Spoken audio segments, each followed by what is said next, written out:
하느님 나라의 신비. 신앙을 생각할 때 하느님 나라의 신비는 놀랍게도 우리의 현실적 삶에 실제로 존재하는 나라로 그 모습을 드러냅니다. 성경이 펼치는 놀라운 세계. 성경은 과거에 있던 하느님의 활약상을 담은 책이 아닙니다. 성경에는 하느님을 만난 인간의 신비로운 체험이 담겨 있습니다. 우리와 똑같은 일상의 삶 속에서 하느님 신비를 접한 이들의 이야기입니다. 성경은 그들만의 이야기가 아닌 모든 이에게 열려있는 이야기입니다. 그리고 그 놀라운 신비의 체험 속으로 하느님 나라라는 신비로운 세계로 우리를 초대합니다. 하느님 나라 복음 선포. 하느님 나라에 관한 복음을 이해하기 위해 예수님께서 공생활을 시작하시며 가장 먼저 찾아가신 곳이 어디인지 주목해 볼 필요가 있습니다. 그곳은 임금이 사는 화려한 궁전도 정치인들이 모여 토론하는 곳도 아닌 가장 비참한 삶의 현실이었습니다. 죄와 악, 병고와 죽음으로 삶이 파괴된 사람들이 살던 곳이었습니다. 예수님은 바로 그곳에서 하느님 나라를 선포하셨습니다. 그것은 하느님 나라가 우리 각자의 삶, 비참과 행복이 교차하는 바로 그곳에서 시작되는 현실적인 나라임을 의미하는 것입니다. 예수님 행적에 대한 새로운 이해.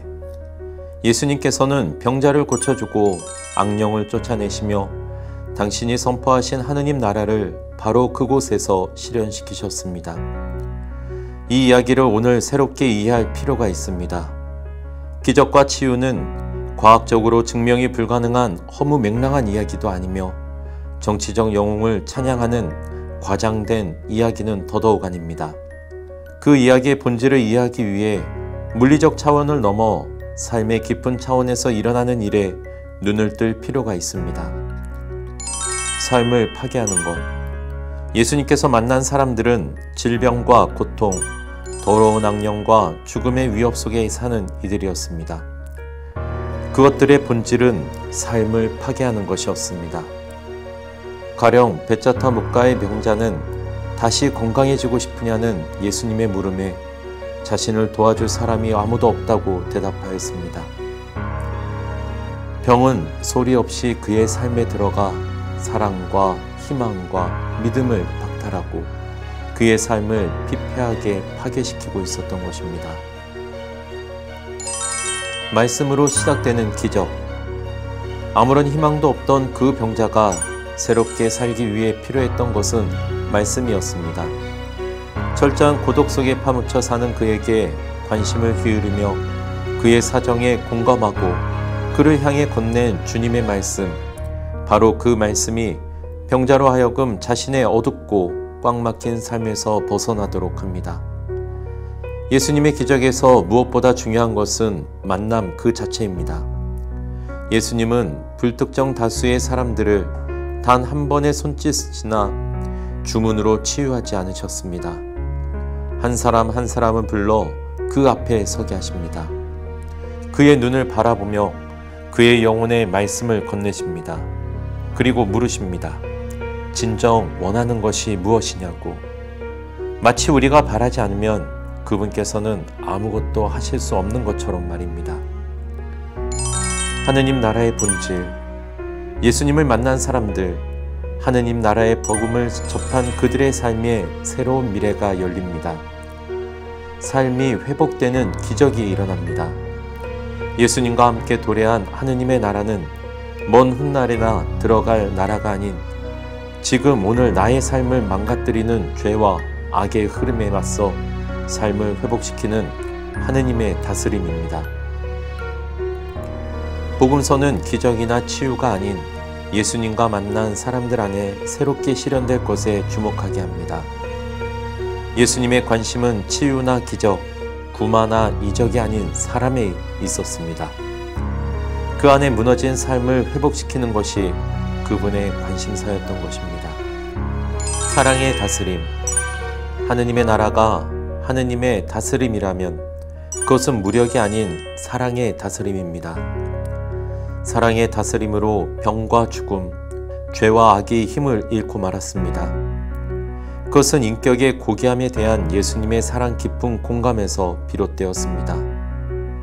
상대방의 처지, 속박된 삶의 비참한 현실에 대한 공감이었습니다. 당신 역시 하느님 아버지의 사랑받아 마땅한 소중한 사람입니다. 그 사랑이 인격을 일깨우고 고귀함과 거룩함과 품위를 회복시킨 것입니다. 기적과 치유, 구마를 겪은 이들 안에 실제로 일어난 일은 믿음과 희망과 사랑의 회복이었습니다.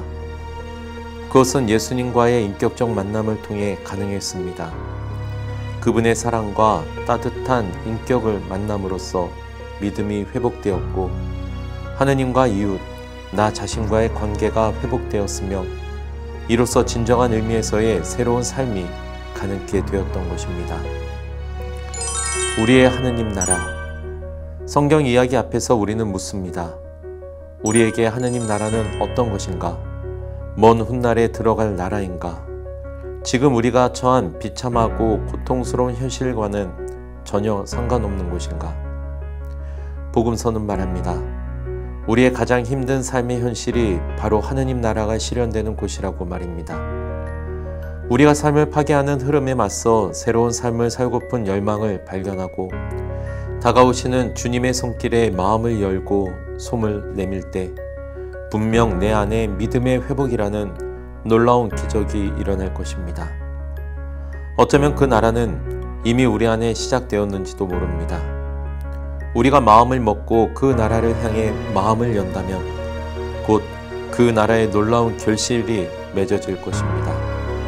그러므로 우리에게 필요한 것은 이미 완성된 하느님 나라가 아니라 그 나라가 내 안에 이루어지기를 바라며 청하는 용기일 것입니다.